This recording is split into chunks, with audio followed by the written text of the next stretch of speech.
আসসালামু আলাইকুম। আমি মোহাম্মদ সাকিব। সাকিব প্রবাস ব্লগ থেকে আবার চলে আসলাম আপনাদের কিছু বৈচিত্র্য জিনিস নিয়ে। বৈচিত্র্য বদলে আমাদের বরুড়া। বরুড়া বাজার। সেখানে আজকে বর্তমান পরিস্থিতি এটা দেখে আপনাদেরও মন চাইলো যে আপনাদেরকেও একটু দেখাবো। দেখানোর জন্যই আসলে এই ভিডিও করা। দেখেন এই দোকানগুলা অবশ্য মালিকানাই, তবে তারা কিছু জায়গা সরকারি জায়গা তারা নিজের আয়ত্তে নিয়ে নিয়েছিল।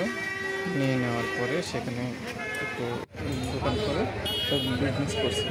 কিন্তু বড়ুয়া বাজারের ভিতরে কন্টিনিউ যান, এই যে দেখতেছেন এটা পুরাটি দোকান ছিল, এখন ব্যাঙ্গের পুরো একদম মাঠ বানিয়ে দিয়েছে।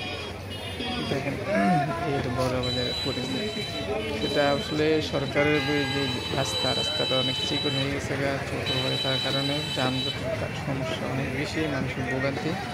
এই ভোগান্তির কারণেই আসলে সরকারের উদ্যোগ নিল যে সরকারি যে জায়গা সেটা বাই করার জন্য।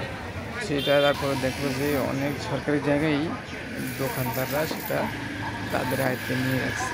সেই জন্য সেনাবাহিনী মোতায়েন করে, পুলিশ মোতায়েন করে, প্রশাসন এসে সরাসরি সেটা কিছু অংশ তারা নিজেরাই ভেঙে ফেলছে। আর যেগুলোর মধ্যে দোকানে মাল সাবান ছিল সেখানে বলে দিছে তাদেরকে 2-3 দিন ধরে সময় দেওয়া হলো, তার মধ্যে আপনাদের যে জায়গা সেই জায়গা সীমানা অনুযায়ী আপনারা রুম বানিয়ে একদম কমপ্লিট করে রাখেন, বাকি অংশটুকু সেটা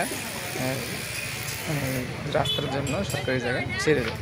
আর যদি না ছাড়েন কোনো কারণবশত, তাহলে আমি দোকান যেটা পুরা দোকান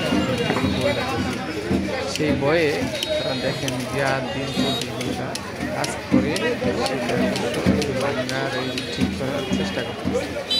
এটাই আপনাদেরকে তুলে ধরলাম। আচ্ছা, আজকে এই পর্যন্তই। আল্লাহ হাফেজ, ভালো থাকুন।